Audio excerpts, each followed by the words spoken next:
Hi నమస్తే అండి, welcome back to Sri Satya recipes. నా పేరు శ్రీదేవి. ఈ వీడియోలో చక్కెర పొంగల్ని చేయడం చూపిస్తున్నాను. అయితే శ్రావణ శుక్రవారాలప్పుడు నేనైతే ఇలా కుక్కర్లో చాలా ఫాస్ట్గా చేసి అమ్మవారి దగ్గర ప్రసాదంగా పెడుతూ ఉంటాను. అయితే మనకి పూజలప్పుడు ఎక్కువ టైం ఉండదు కదా, అలాంటప్పుడు ఇలా కుక్కర్లో చాలా ఫాస్ట్గా చేసి అమ్మవారి దగ్గర ప్రసాదంగా పెట్టేయచ్చు. మనం పరమాన్నం చేసే టైం కంటే కూడా చాలా తక్కువ టైంలో ఇలా చక్కెర పొంగల్ని చేసేయచ్చు. సో మీకు కూడా నచ్చినట్లయితే ఇలా ఒకసారి ట్రై చేయండి. ఈ వీడియో మీకు నచ్చినట్లయితే లైక్ చేయండి, మీ ఫ్రెండ్స్కి బంధువులకి షేర్ చేయండి. మన ఛానల్ని కొత్తగా చూస్తున్న వారైతే ప్లీజ్ సబ్స్క్రైబ్ చేసుకోండి. సో లేట్ చేయకుండా వీడియోలోకి వెళ్ళిపోదాము.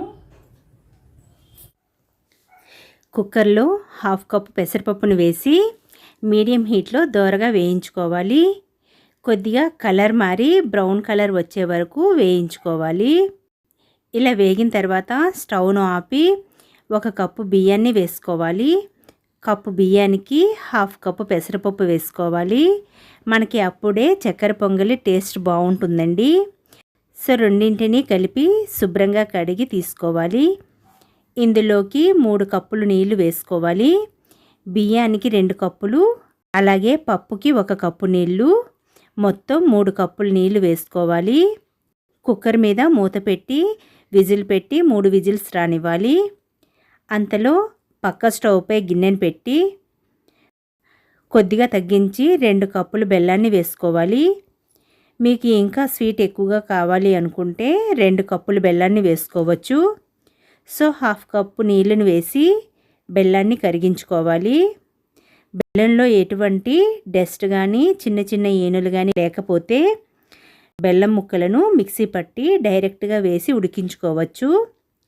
నేనైతే ఇందులో కొద్దిగా నలకలు ఉన్నాయని ఇలా బెల్లాన్ని కరిగిస్తున్నాను. బెల్లాన్ని పాకం పట్టనక్కర్లేదు, జస్ట్ కరిగితే సరిపోతుంది. 3 విజిల్స్ వచ్చి ప్రెజర్ పోయిన తర్వాత మూత తీస్తున్నాను. రైస్ మనకి ఇలా ఉడికిపోవాలి.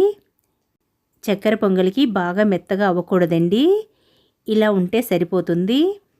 ఇప్పుడు ఇందులోకి బెల్లం పాకాన్ని వడపోసుకుందాము. బెల్లం పాకం వడపోసి అంతా ఒకసారి బాగా కలిపి లో ఫ్లేమ్లో ఒక 5 మినిట్స్ ఉడికించుకోవాలి.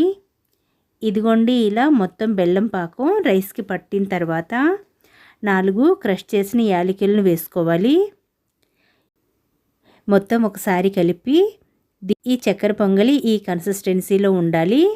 దీన్ని పక్కన ఉంచి స్టవ్పై చిన్న మూకిడిని పెట్టి 3 టేబుల్ స్పూన్స్ వరకు నెయ్యిని వేసుకోవాలి. ఇందులోకి 3 టేబుల్ స్పూన్స్ జీడిపప్పును వేసి లో ఫ్లేమ్లో కొద్దిగా వేగనివ్వాలి. ఇలా వేగిన తర్వాత 1 అరచెక్క ఎండు కొబ్బరిని చిన్న చిన్న ముక్కలుగా కట్ చేసి వేసుకోవాలి. చక్కెర పొంగల్లో ఎండు కొబ్బరి ఎక్కువగా వేసుకుంటేనే బాగుంటుంది. ఇందులోకి జీడిపప్పు ఎండు కొబ్బరిని మాత్రమే వేస్తున్నాను.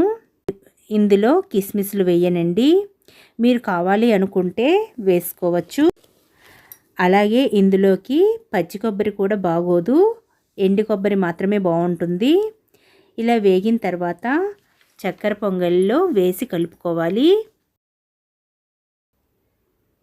అంతా ఒకసారి బాగా కలపాలి. ఇంతేనండి, చక్కెర పొంగలి రెడీ. ఇందులోకి ఇంకేమీ వేయను. ఇంతే, ఇలా చాలా సింపుల్గా చక్కెర పొంగల్ని చేస్తూ ఉంటాను. సో చూశారు కదా, కేవలం 10 నిమిషాల్లో చక్కెర పొంగల్ని చేసి అమ్మవారి దగ్గర ప్రసాదంగా పెట్టేయచ్చు. చేయటం కూడా చాలా సింపుల్ అండి, టేస్ట్ కూడా చాలా బాగుంటుంది. సో చూసారు కదా, ఇలా కేవలం ఒక 10 నిమిషాల్లో చక్కెర పొంగల్ని చేసేయచ్చు. ఇలా చాలా ఫాస్ట్గా చేసి అమ్మవారి దగ్గర ప్రసాదంగా పెట్టేయచ్చు. సో ఇలా మీకు నచ్చినట్లయితే ఒకసారి ట్రై చేయండి. ఈ వీడియో మీకు నచ్చినట్లయితే లైక్ చేయండి, మీ ఫ్రెండ్స్కి బంధువులకి షేర్ చేయండి. మన ఛానల్ని కొత్తగా చూస్తున్న వారైతే ప్లీజ్ సబ్స్క్రైబ్ చేసుకోండి. Thanks for watching. Thank you.